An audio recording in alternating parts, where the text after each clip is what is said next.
नाज़रीन खे अहम ख़बर ॾींदा हलूं त जाम साहब 88 मोरी रोड ते सवे माण्हुनि सरकारी रोड खे तोड़े बरसाती पानी जो रुख जाम साहब शहर ॾांहुं करे छॾियो।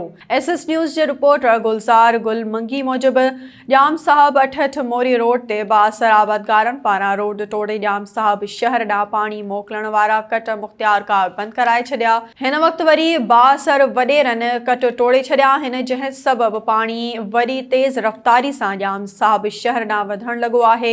भरपासे जे ॻोठनि जे रहवासियुनि में ख़ौफ़ पखिड़ियल आहे। रोड तोड़े लॻायल कट सबबि पाणी ॻोठ मीर ख़ान उतेरो, ॻोठ मोटल शाह, सेलाची ॻोठ मुकमल पाणी हेठि अची विया आहिनि, जॾहिं त पाणी तेज़ीअ सां जाम साहब शहर ॾांहुं वधी रहियो आहे।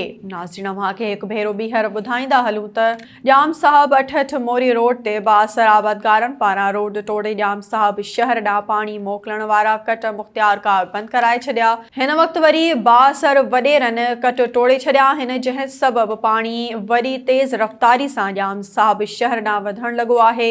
भरपासे जे ॻोठनि जे रहवासियुनि में ख़ौफ़ पखिड़ियल आहे। रोड तोड़े लॻायल कट सबबि पाणी ॻोठ मीर ख़ान उतेरो, ॻोठ मोटल शाह, सेलाची ॻोठ मुकमल पाणी हेठि अची विया आहिनि, जॾहिं त पाणी तेज़ीअ सां जाम साहब शहर ॾांहुं वधी रहियो आहे।